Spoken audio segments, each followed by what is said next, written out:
नमस्कार दोस्तों।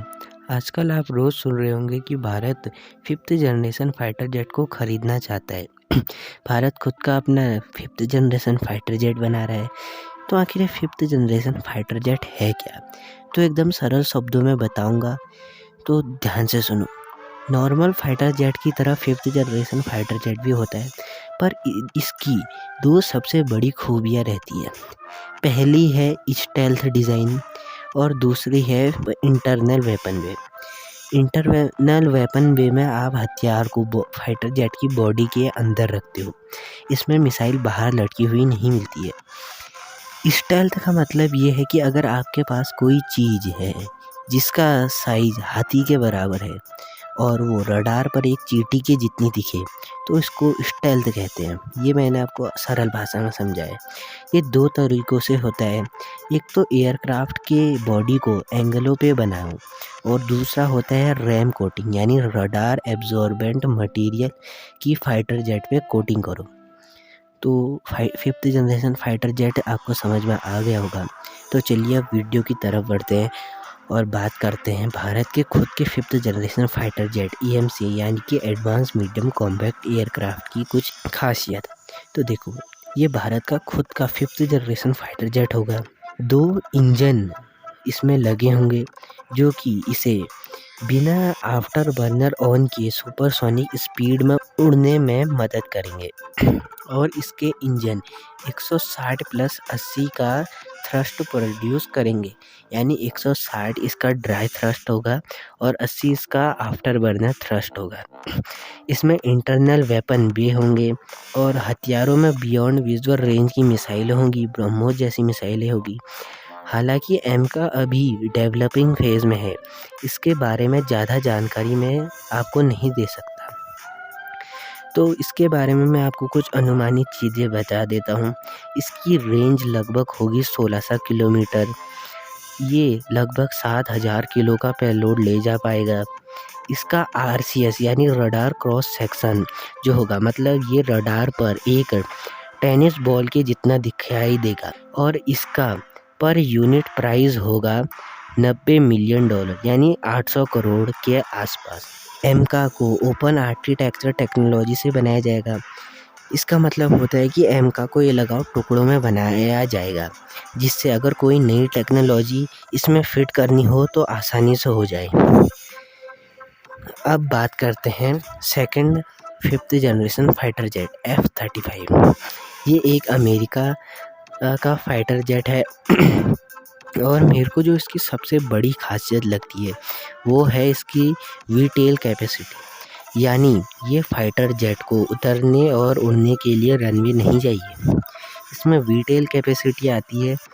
ये फाइटर जेट को वर्टिकल टेक ऑफ और वर्टिकल लैंड भी करा सकता है। इसका RCS है लगभग 0.005 मीटर स्क्वायर, जो कि लगभग एक मधुमक्खी के जितना होता है। और इस फाइटर जेट को बॉम्बर की तरह ज़्यादा डिज़ाइन किया है, पर ये BVR और एंटी शिप जैसी मिसाइलें भी ले जा सकता है। इसमें GE का इंजन लगा है जो कि 196 किलो न्यूटन का थ्रस्ट देता है। इस फाइटर जेट की रेंज लगभग 2200 किलोमीटर है। ये फाइटर जेट लगभग 8000 किलो का पेलोड लेकर जा सकता है। स्पीड इसकी 1.6 माक है, 1930 किलोमीटर प्रति घंटा होती है। जो इसकी कॉस्ट पर यूनिट प्राइस है $100 मिलियन, यानी 900 करोड़।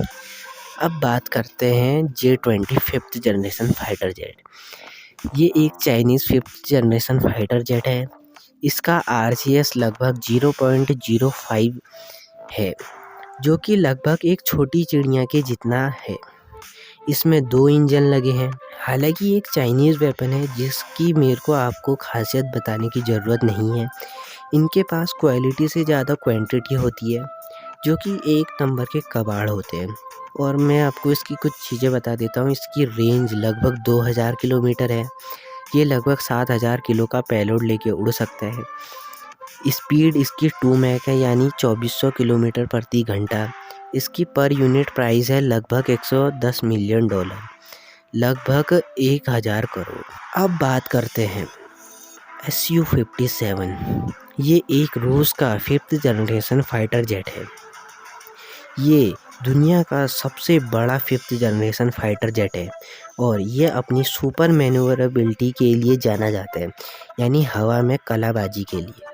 ये फाइटर जेट इतना भारी होते हुए भी इतनी सुपर मैन्यूवरेबिलिटी कर पाता है अपने दो EL-41 F1 इंजन के कारण, जो कि इसको 180 प्लस 104 किलो न्यूटन का थ्रस्ट देते हैं। ये रूस ने इस फाइटर जेट को अभी तक सिर्फ अल्जीरिया को ही बेचा है और रूस इसे चाहता है कि भारत भी खरीद ले। तो इसके बारे में आपको कुछ चीज़ें बताता हूँ। इसकी रेंज लगभग 3500 किलोमीटर है। ये 10,000 किलो का पेलोड लेकर उड़ सकता है। स्पीड इसकी माक 2 है, लगभग 2400 किलोमीटर प्रति घंटा। इसकी पर यूनिट प्राइस है $50 मिलियन, 300 करोड़ के आसपास का। तो ओवरऑल इन 4 फाइटर जेट के बीच में अगर डॉग फाइट हो तो उसमें जीत जाएगा रूस का Su-57। अगर मैन्यूवरेबिलिटी की बात हो तो उसमें भी Su-57 जीत जाएगा। अगर सबसे एडवांस फाइटर जेट की बात हो तो उसमें जीतेगा F-35। अगर इन सब चीज़ों को मिनिमाइज़ करके किसी एक फाइटर जेट में डाला जाए तो वो फाइटर जेट होगा AMCA। और चाइनीज़ फाइटर जेट की मैं आपको कोई ख़ासियत नहीं बता सकता, मैं उसकी गारंटी नहीं ले सकता, तो मैं आपको उसकी कोई भी ख़ासियत नहीं बताऊंगा। तो अब मेन बात ये है कि advance medium combat aircraft Bharat का जो खुद का 5th जनरेशन फाइटर जेट है, इसे बनने में अभी बहुत टाइम है। तो भारत को कोई ना कोई 5th जनरेशन फाइटर जेट उठाना ही होगा।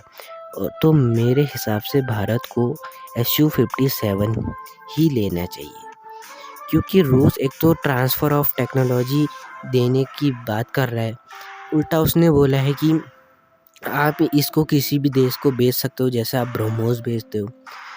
तो ये भारत के लिए ओवरऑल एक अच्छा सौदा हो सकता है।